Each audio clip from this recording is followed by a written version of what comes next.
Hello and welcome back to Reading with Mo. Today I'm going to be wrapping up and reviewing all the books that I read in November and December.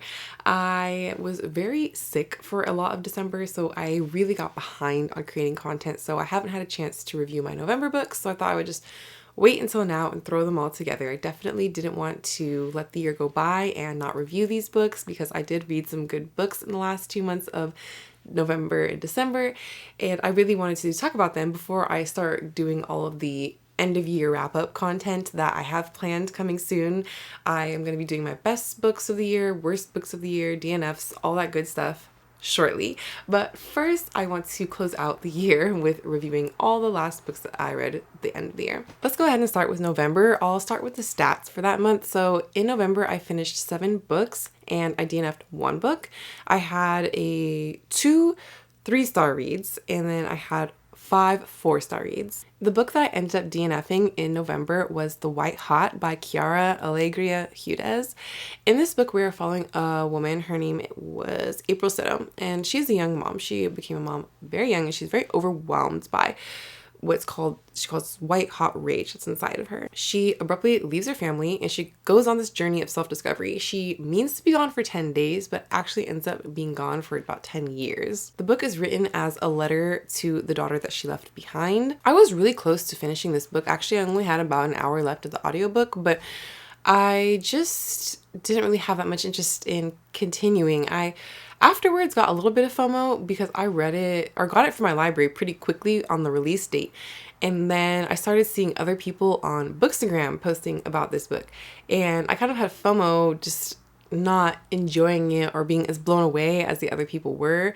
I'm not sure exactly what it was. I think maybe because the plot of the book, well, it's not really a plot-driven book, more so. It's very introspective. And while I felt like I could have finished it and it wouldn't have been a bad book, I was just ready to move on to something else to listen to. On to my 3-star reads. First up, we have The Mad Wife by Megan Church. This one, we're following our main character, Lulu, and she's a 1950s housewife. And she seemingly has this perfect life until everything starts to unravel after she has her second child. She's struggling with grief, isolation, and paranoia, and she ends up becoming fixated on her neighbors. Her mental health state is definitely severely declining, and other people just kind of dismiss her as saying like she's maybe just hysterical, but the line between what's reality and delusion are definitely crossed, and we reading it are like trying to figure out, is she actually mad or is she just a product of a system that she's trapped in. This book I went into with kind of high hopes, thinking that maybe it would potentially be a top read of the year because it sounded from the description like something I'd really love. But the book I feel like was a little bit too slow for me. I dragged picking this book up. I was able to get an ebook from my library, and it took me so long, probably weeks, for me to finish this book, much longer than I typically would take with a book. Something about it just didn't really compel me to keep picking it back up. I wasn't super drawn to it. I don't think it was a bad book. I'm glad I read it and I finished it, but it wasn't something that blew me away. One of my other 3-star reads after The Mad Wife, we have Happy Wife by Meredith Lavender and Kendall Shores. This book is a mystery. Yeah, I would say it's like a mystery genre book. We're following our main character. Her name is Nora, and she doesn't really fit in where she lives, which is Winter Park, Florida, which is a very, you would say, like old guard type of vibes, and she doesn't fit in. She's definitely not in the same tax bracket until she ends up with her husband, who is significantly older than her, and she's trying to like assimilate into his friend group, but she's definitely more of an outsider. The main gist of the story is she throws this birthday party for her husband, and he ends up disappearing the night of the birthday party. And so we're trying to figure out what happened to Will. Like, did she have something to do with it? Or was it potentially one of the other people in their circle? I like this book for its settings, and I feel like it kept you wanting to keep reading because you want to know, what happened to Will.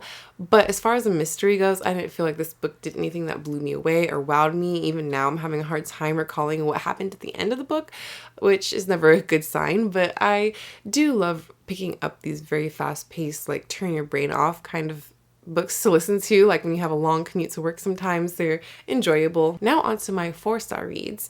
We have The first one is Rootless by Crystal Zara Apia. I actually have a whole standalone short. I had created like a minute-long review of this that I had posted right after I read it because I really did enjoy this book and I feel like it gives you a lot of things to talk about. If you are looking for a book club book, I feel like this would be a good one to choose. We are following this couple, Effie and Sam, and they seemingly have this perfect marriage. They live in London, but things kind of start to unravel when they discover these big personal differences in their marriage. Effie, he really just wants this stable family life for them, but Effie, she moved to the UK from Ghana and she still has her own struggles with the direction that her ambitions and her identity pull her in. She has a hard time struggling with motherhood and certain expectations that come with being a mom, being a wife, and just trying to find yourself, and it definitely frays their relationship. The first half of this book, thought it was just okay. I thought this was going to be a 3-star read, but I would say the second half of the book is where it really picks up and I really got more invested into the characters. I started caring more about what was going on, and then there is this thing that happens towards the end of the book, and that really just solidified for me that was a 4-star read. I won't give any spoilers, but I really did enjoy this book. The characters were very complex and I feel like there's a lot of depth in this book, similar to a lot of the books I'm going to talk about in this video and a lot of books I read in general. I am very into books that have heavier themes and topics. Like, I really want my books to feel something. Don't come to my channel if you're looking for strictly like cozy, fun reads, because those are few and far between here. I like stuff that is gonna take your heart and rip it into pieces. Next, we have Isola by Allegra Goodman. And this is actually based off of a true story. It takes place a true story that took place in 16th century France. This is a historical novel inspired by the actual real life woman who was a noblewoman, and her name was Marguerite de la Roque. She was someone who was born into privilege, but then she has her whole life upended because the person who's been put in charge of her as a guardian ends up pretty much blowing through all of her inheritance, and she's forced to join him on an expedition to the New World. On this journey, an unexpected relationship develops. Her life skyrockets into something even different than she ever could have imagined, and it low-key turns into a survival story, and I was here for it. I enjoyed it. This was a book where our main character, she was definitely a very strong character. She goes through a lot of things. There are some trigger warnings in this book for a lot of things that could potentially be triggering for people who need those, so look it up. Overall, I just really love though how much she was a survivor. She was resilient through things that would make half of us want to just not be here anymore, to be honest. What kept this book from being more of a higher rating than 4 stars? I'm very, very picky with my 5-star ratings. Like, I have to absolutely love the book or has to have some sort of special little extra element that I can't specifically explain, but when I read something that's 5-star, I know. But this one was very good. Next 4-star read is Can't Get Enough by Kennedy Ryan. This is the conclusion, the final book in this trilogy by Kennedy Ryan, and this is a romance trilogy where each of the books is following a different friends that are all part of the same friend group. So this is the last one. We're following Hendrix. She's a successful Atlanta talent manager, and she has a lot going on in her life. She is dealing with her mom being diagnosed with Alzheimer's. She's starting this new business, I believe it was, or just like pretty much like her business is growing, and she has a lot on her plate. And of course, that's when she meets this guy who is this like tech mogul guy. His name is Maverick. And the whole thing, like, they should be perfect for each other, but the thing that's holding them back is he actually was with her business partner previously. So he's her business partner's ex, and it puts her in a tough position because she knows potentially if her business partner were to find out, it would mean she would have to pick either her career or her relationship, which is super new, but they still have this like definite chemistry for each other. I really love all of the characters in the Skyland series. I don't know if they're going to adapt it or not, but if they did, I would definitely watch the adaptation. I've mentioned before that I don't really read a lot of romance books, but the ones that I do end up picking up, I more often than not do enjoy. And these ones I definitely enjoyed. I want to pick up some other books by Kennedy Ryan. I think Real is the one that I'm going to pick up next. Next, we have a nonfiction book, and I meant to read so much more nonfiction in November than I did. I like to take part in Nonfiction November, but this was the only one I read, and that is Read Yourself Happy by Daisy Buchanan. This would technically be categorized with the self-help category of books, which is definitely something that I just don't really gravitate towards at all. But the premise of this book sounded very interesting. I love books about books, and I'm really glad that I picked this one up. It's not even so much as a self-help guide, it's a shelf-help guide. And the author, she's able to weave together like her own personal stories, stuff that she's learned from different authors and readers, and package it in an interesting way to kind of help us see how we can use reading as a form of self-care. She includes lots of like reading lists and wisdom that she's learned from best-selling authors that have helped her and that she feels like could also help us. As someone who does firmly believe that reading can be a very healthy form of self-care, I appreciated that book, and I found it was just a very comforting, like relaxing book to read. If you're a book lover, this is something you would definitely love to have on your shelves. One thing you may not like about the book as much is it's not like a super scientific book, so don't go into the book looking for that type of information. It's definitely more like anecdotal type of stories that we're hearing of people using books and reading in general to help with anxiety. And then my last read of 4 stars for November was 3/5 by John Vircher. This book came across my inbox because Celadon Books was doing like a whole read-along thing. I got partnered with some other people from Bookstagram to be able to buddy read it together, talk about it, and then after there was a date where they set people to go onto Zoom, and there was a meeting with the author, there was a Q&A, all that kind of stuff. So this is what prompted me to pick up this book, and this was a very hard-hitting, heavy book. Even though it was pretty short, like maybe 250 pages, it was very hard-hitting. It takes place in Pittsburgh in the 90s, and we're following our main character, Bobby. He is pretty much white passing. I mean, he has a black father, but he's never met him. He's raised by his mom and his grandfather. His grandfather is racist. So at the beginning of the book, Bobby is at work, and one of his old friends who just got out of prison that night, Aaron, comes to his job, and Aaron was like his best friend, but he hasn't seen him in years since he got put into prison. And he's definitely very much different than the person he knew previously. He has become a white supremacist, and there's some events that happen when they link up that night that set off the whole story, and this story definitely gave me a lot of anxiety. This book was very heavy hitting, a lot of heavy themes, and this was something that we all agreed on that were in our reading group, that a lot of people didn't really particularly enjoy reading this book. This is not an enjoyable book by any means, I would not say. It's very much on just some very hard-hitting topics, but yeah, this is not an enjoyable read. It's very emotional, unsettling, heavy, violent, just very intense book overall. So you have to be in a good headspace going into this book, and I would definitely look up some trigger warnings for this if you are someone who needs that, because this book, like I said, it took me so long to read this book, so every time it was just so bleak and depressing, I would just keep putting it down. So it took me a while to get through. Now on to the books that I read in December. So in total, I finished 11 books in December. I'll run through the stats. I had 1 DNF, 1 2-star, 3 3-stars, 5 4-stars, and 1 5-star. So I finally was able to sneak in 1 more 5-star read before the year was up.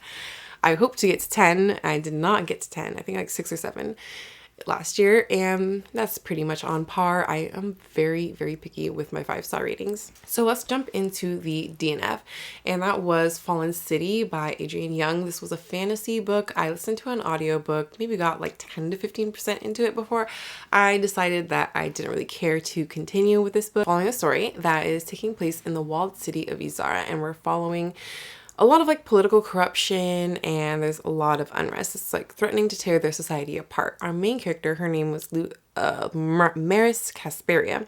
She's the daughter of a magistrate trained under the city's last priestess. And then we have Luca, who was a legionnaire born into a powerful family. I didn't really get too much further into that and what was happening in the plot because, like I said, I only made it to like 10-15% in, and nothing at that point had really hooked me, and I'm getting really good at DNFing books, especially in genres that I know that I tend to not give the highest ratings to, which this was a romantasy, and I think I'm coming to the conclusion that romantasy just isn't that much for me. I still will try it here and there, but it's not something I should be spending a lot of my reading time on. Overall, there's nothing that compelled me to keep on with the story, whether it was the plot, the characters, the world building, the pace, just nothing was hitting how I would have hoped it would. So I decided I could have either continue on, give it maybe a 3-star rating, or I could just move on to a book that I might like better. Now on to my 2-star read, and that was Breakfast at Tiffany's by Truman Capote, or Capote, I don't know how to say his actual last name. I had this idea in mind that I was going to read and watch Breakfast at Tiffany's for the first time on both of those in a reading vlog, and that never came into existence, so I decided to just read the book. I had this really beautiful edition from Folio Society I bought years ago, and I'm so disappointed that I gave it a 2-star rating because that means it's not going to be on my shelves anymore. I'm going to probably list this for sale somewhere online. This story, I actually hadn't had any spoilers before because, like I said, I hadn't watched the movie either, but it's following this young man in New York in the 40s, and he's pretty much obsessed or fascinated with his neighbor Holly Golightly. She's this glamorous, free-spirited socialite girl who is charming to everybody that she is charmed by her that she meets, and she's hiding a bit about her past and how she really feels, her true feelings. She's kind of just drifting through society, going to parties and not really doing too much, you know, hanging out with men and just having an all-around good time. The book is mainly us watching him watch her, which to me, I guess the way I'm explaining now is giving you vibes, but that wasn't the story. But it probably would have been more interesting if it went in that direction. Overall, I just didn't really see the point of the book. Like, I didn't get it. I didn't understand what was so interesting about Holly and why we were supposed to care about her, or why we were supposed to care about why the main character cares about her. Overall, I just didn't find the characters altogether that complex. It was a very short novel, and thank goodness it was short, or else I never would have made my way through it. I don't need my characters to be super likable, but I do need to have a reason to care about what they're doing, and that this book just didn't do that for me. Now onto some books I liked a bit better, and these are my 3-star reads for December. The first one was The Otherwhere Post by Emily J. Taylor. This was a fantasy novel following our main character, Maeve, and she is this young woman, and for 7 years she's been living under a false name. Her father was blamed for this catastrophe that pretty much destroyed almost everybody's life in some way or another. She ends up getting this mysterious delayed letter saying that her father had nothing to do with it, that she could clear his name, and she's setting out to find out the truth, whether this is true or not. She, in order to do this, decides to infiltrate what's called the Otherwhere Post, and that's what people use to be able to travel in between different realms. I think that the world was very inventive. I felt like it was very interesting. I think this was a young adult book, so I'm not exactly the intended audience for this book, but I found it enjoyable, and I feel like if I was in the young adult range, this is a book I would have enjoyed even more. There is a romance in this book, and it's a very slow burn one. I didn't mind it. I actually really enjoyed the romance part of the plot as well. I feel like it was a really good balance, and it didn't take over the whole storyline. The main reason I think that I gave it a 3 instead of something higher, like a 4 or 5-star rating, is 1, fantasy books, and 2, young adult books. Both of those are ones that aren't my favorite type of genre to read, but I do enjoy reading them, if that makes sense.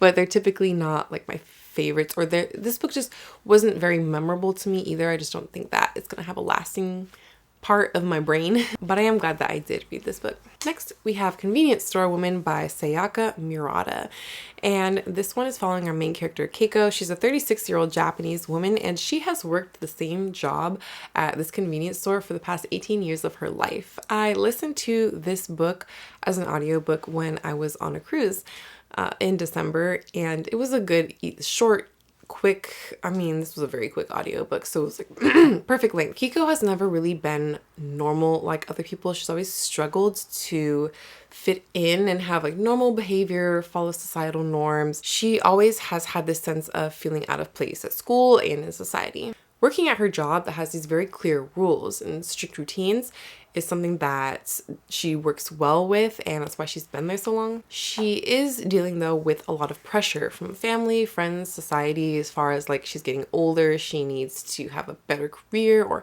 get married, have kids, all these kinds of things that she's just not really all that bothered about. She ends up getting into this whole like fake relationship, fake dating trope, and I enjoyed it. This book was very interesting and different, and every time I read translated fiction, I'm like, I need to read more. I really like Kiko as a main character. She has a very distinctive voice, and I liked her deadpan humor style that she had. This book was very brief. It's like a very brief, quick character study, and I feel like that part was just executed so well. Some people might say it's kind of dry or slow or minimalistic, but I don't know, those things really didn't bother me, at least in this case. It's not the most satisfying ending to the book, but it ended how it should have. Next, we have a nonfiction book, and that's The Sack of Bath by Adam Ferguson. This book I purchased a couple of years ago when I was in the city of Bath. I meant to read it when I purchased it, but 2 years later, and I finally got to it. It was very short. It was maybe like 100 pages, and there was a lot of pictures in there, so this was a very quick read. Adam, the author, he was very, very passionate about the redevelopment and demolition that was going on in the English city of Bath specifically. This was written like the late 1960s to early 1970s, where he felt like they were allowing the town to be stripped of all that it was and its character. Originally, he wrote a series of articles about like city officials and the city planners about who were tearing down all these Georgian era houses and buildings, and they pretty much were destroying the city's architecture. They were preserving really just the most touristy kind of places like Royal Crescent. His argument through this series of articles was to show how all of this redevelopment was actually very destructive to the city and very short-sighted. All of his work did help contribute though to Bath eventually becoming a UNESCO World Heritage Site, and when I went to Bath, I just loved walking around there. Reading this book really made me reminisce on that time, and now I'm really itching to get back to Bath. Probably not soon. I would love to go soon, but probably no time soon. Because this book was about his efforts in like the 1960s or 70s, you know, some of this information I'm sure is a little bit out of date. It's a little bit dated, and it's very like specific to that time. He is very, very passionate, but he's passionate about things that are happening like in the 70s. So obviously it's not as relevant today because we know things have changed, and now Bath is a historic site. You can tell though that he was like it meant a lot to him. It was his very emotional take on things that he's seen happening and the things that he felt needed to change. And it was very interesting because I wasn't really aware of any of all this stuff. So I do appreciate that I was able to learn a bit more on the history of Bath. I think I felt like I expected to learn a bit more history though on Bath, and not just about the redevelopment and stuff that was going on. But I guess for that I will need to look for a different book. Now on to my 4-star reads. First up, we have Skin and Bones by Renee Watson. This one is like a contemporary fiction novel. I really enjoyed this book. The cover on this is just beautiful. I purchased this book very recently from Book Outlet, and I'm glad that I didn't waste any time letting it sit on my shelves, and I read it pretty much right away. This book centers on the story of Lena. She's a 40-something-year-old woman living in Portland, Oregon, and she has this stable life that she's built for herself. She has loving friends, family, a good career, and she's on track to get married to her fiance. She finds out something that derails pretty much her whole life. As she's coping with these strong emotions that she's having to deal with, she's also dealing with stuff that she's had to struggle with her whole life. As someone who is on the plus side, she's dealing with body image, fat shaming, what society thinks when they just judge you based on your outward appearance. This book is really a perspective of just like looking at her journey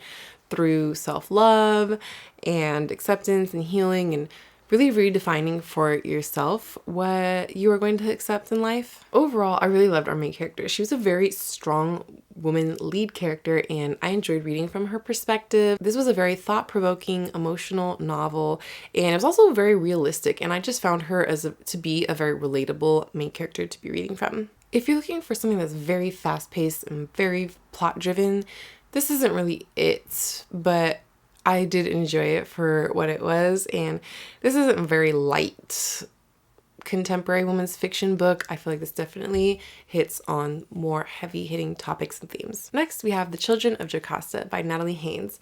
I really enjoy Natalie Haynes' books, and I'm kind of working my way through some of her backlist, so I picked this one up. And I really do have a soft spot for Greek mythology-inspired retellings, and this one is a reimagining of the myths of Oedipus and Antigone, but it's told through the voices of the women that we don't really see too much of being featured in Greek tragedies. They're definitely more in the background. The book alternates between two different perspectives. We have Jocasta, and she's married off as a teenager to the king of Thebes, and later goes on to wed Oedipus and Ismene, the youngest child of Jocasta and Oedipus, who is coming of age in a time where intrigue in the palace there's a lot of intrigue going on in the palace, and the fallout of what is happening with her family. I feel like this was a very fresh take on a classical myth. I'm not the most super knowledgeable, well-read, informed person when it comes to Greek mythologies. I have so much more to learn, so I'm definitely not to the point where I'm very familiar with like every Greek myth that's out there, so I enjoyed it, but take that, I guess, with a grain of salt. I really enjoyed the structure of the book, how we alternated between the two different perspectives, and I feel like the book really did well on like strong world building and atmosphere. It all felt very realistic to me. I will say though, like in the two different perspectives, it would have been nice if they were a little bit more distinct between the two, and maybe I would have given it a 5-star. I enjoyed the book, but it just didn't have a little extra emotional oomph that I usually look for when I save for at least my 5-star ratings. Next, we have another book I read that is the conclusion of a trilogy, or I shouldn't say conclusion, but just the last book that is available so far in this series, and that is The Republic of Thieves by Scott Lynch, the third book in the Gentleman Bastard series. This is a series that follows a thief, Locke Lamora, and his best friend, John Tannen. And I can't really say too much plot of this book because it will definitely lead to some spoilers from the first two books, but we're still continuing on in this fantasy world series. I debated if I was going to do maybe like a spoiler section, or not even a spoiler section, but a section where I talked a little bit more about the plot in this book, because it will spoil other things, but I think I'm just going to leave it at that for now. I just know that I'm very much anticipating the next book if ever it comes out. I believe this last one came out like 10 years ago or something, so I'm not holding my breath when the next one will come out, but I am hopeful that it will be hopefully in the next year or two. Overall though, I really enjoyed this series. I find the characters very strong, likable characters, very distinct. I think the world building is very expansive and amazing. I love that aspect of it. Love also too the way that he frames the stories with two stories pretty much in one. Like we're getting a whole backstory and then or something in the past, and then we're getting it intermixed with a story of present time. And at the end of the novel, they all just, even though they seem like two seemingly like unconnected things, they always make sense of why these little drops of nuggets are being given to us along the way. One of the things that kept it from being a 5-star for me is I feel like it's starting to get a little bit repetitive as far as like formulaic and how the storyline is taking place in each of the books. So I'm really hoping that the next book has something like fresh or different to bring more interest to the story overall. And that's me just being nitpicky. There was a character that showed up in this book that I wasn't expecting, and I think that was something that was also really fun that I enjoyed in this book, and I can't say without spoilers. Next, I have another nonfiction book, and that is The Butchering Art by Lindsay Fitzharris. This book made me appreciate our modern medicine way more than I ever have. And now I know it is a very flawed system. I know that there's a lot of things we don't know, but if you compare it to where we've come from as far as medicine and just our knowledge of things as simple as germs, I would hate to be alive back in the 19th century, which is the focus of this book, where we're following mainly Joseph Lister, who really made a lot of developments in the world of science. 19th century surgery sounded like a horror movie. Hospitals were known as like houses of death. You go there and you probably are not coming back out. And the infections were crazy high, and the surgeons were operating without anesthesia and without antiseptic, and there's just a lot of craziness going on back then. But it makes sense because they didn't have the knowledge but that we have now, but it just makes me so grateful that we do know what we do know now. Victorian surgeons, they were trying, but they just did not have all the info that they needed. But along came Joseph Lister, who was a surgeon, and he became obsessed with understanding why so many wounds fester and why so many patients were dying. His life was so interesting to read about. He was a young English Quaker, and he was drawing on Louis Pasteur's germ theory he used that to develop his own antiseptic techniques. And it's crazy how much of his stuff was considered so controversial at the time, and people just wrote off this stuff that later on, you know, as they developed more, were figured out that this was actually something worth paying attention to and spending time on. I feel like overall the author really had a fascinating way, or made history so fascinating in the storytelling. I look for that in nonfiction books. I don't look for ones that are super dry. Like, I want it to almost feel like a fiction book. You can tell that the author was very well researched and is educated on this subject for sure. And the characters are very memorable. I listened to this on audiobook, and I would love to go back and read it physically one day, just so I can get even more out of it and just be more appreciative for the modern medicine that we have available to us today. Wow, like I said, I know it's not perfect. There's a lot of flaws in the system and in our knowledge, but I can tell you that it was way better than what we had available to us in Victorian times. Next, we have The Lady's Road Guide to Utter Ruin, and this is by Alison Goodman. This was I don't know, it gives me cozy mystery vibes, but it's not really. Like, there are stakes in these books, but overall, I just really enjoyed them. This is the sequel to The Benevolent Society of Ill-Mannered Ladies, a book that I read and immediately swept me off my feet and was unexpectedly just loved it so much. I loved returning back to these characters. We're following twin sisters who are kind of known to be spinsters because of their age and being unmarried. I feel like I felt so strongly about so many of the characters in this book, and I think that if I were to go back and reread the first book and even this book, I could potentially give the first book like a 5-star rating. I don't know, maybe, we'll see. But I really just enjoyed it. They're very unconventional, these two sisters, and I just loved their dynamics with each other. There were a lot of annoying dynamics when it comes to their family that I just felt for them so much. The fact that they're going on these investigations in, especially the time that they're living in, these are like Regency era historical mysteries. I just loved it so much, and I would love to see an adaptation of this series. Don't know if it'll happen, and I was hoping that there was going to be another book after this. I didn't want it to be a duology. I wanted to be able to have more stories with these two sisters, and the way that this second book leaves off, I won't give any spoilers, but it definitely is open to a third book happening. So I'm very excited to be able to jump back into this world again eventually. I think overall I did enjoy the first one just slightly more. Maybe it's because I was just being introduced to them as characters and everything was just felt a little bit more fresh, but don't get me wrong, I still enjoyed this one a lot too. And then last but not least, the last book that I was able to squeeze in right at the end of 2025, and that was Athena's Child by Hannah Lynn. I purchased 3 books by Hannah Lynn without having even read a single book by her. I just had a feeling I was going to like her books. I don't know why.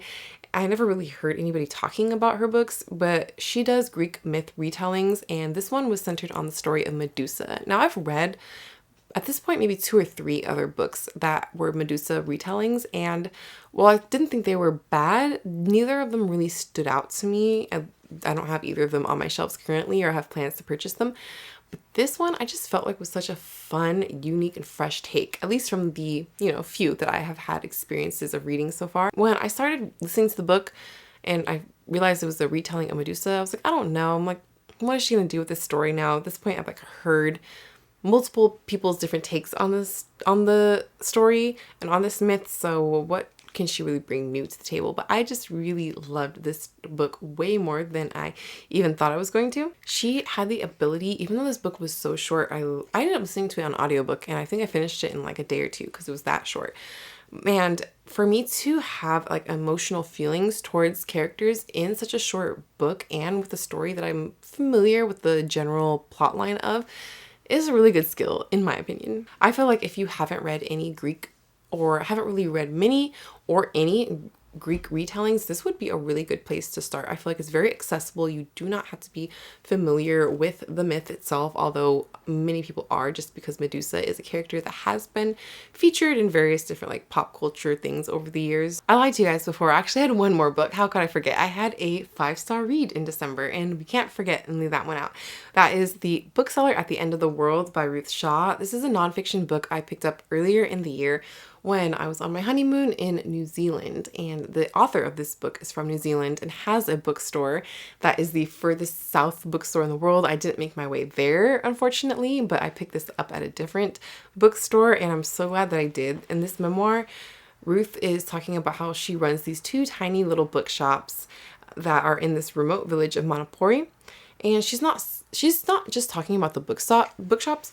The chapters are very short, and so we're getting a memoir of her life and kind of everything that led up to her opening the bookshops, and we're also getting these little like vignettes of little anecdotes and interesting stories of stuff that have happened to her while she's been a bookshop owner, encounters she's had with different people. I'm not someone who gravitates towards reading a lot of memoirs, but because it was a book about books and bookstores, I had to give this one a try. It was a really beautiful book. I think that Ruth Shaw has such a beautiful, well-lived, just well-rounded, so many different experiences you would never expect one person to have life, and she's gone through a lot of hard things as well.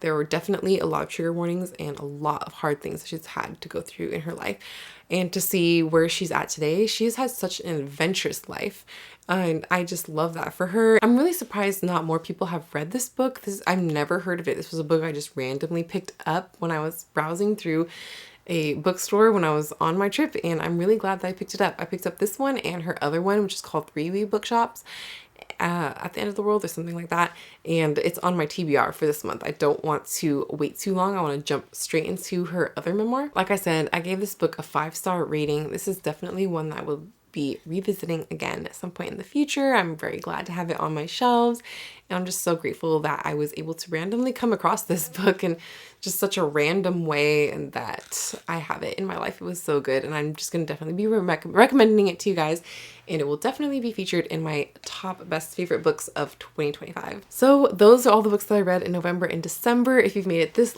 long, I'm very proud of you guys. I know this is probably a long video. I had so many books to talk about and so many thoughts about them. I really tried to condense it down as short as I could with my thoughts on each of these books, but I wanted to give each of them their due, each of them their justice. But that's it for the 2025 reads. I'm really excited to be able to continue to wrap up this year and share with you guys all the things that I have planned for 2026. Shortly after this video, within a few days, should be coming up my 2026 goals video before I jump into my 2025 stats. So I will look forward to seeing you guys then, and have a good day. See you later. Bye.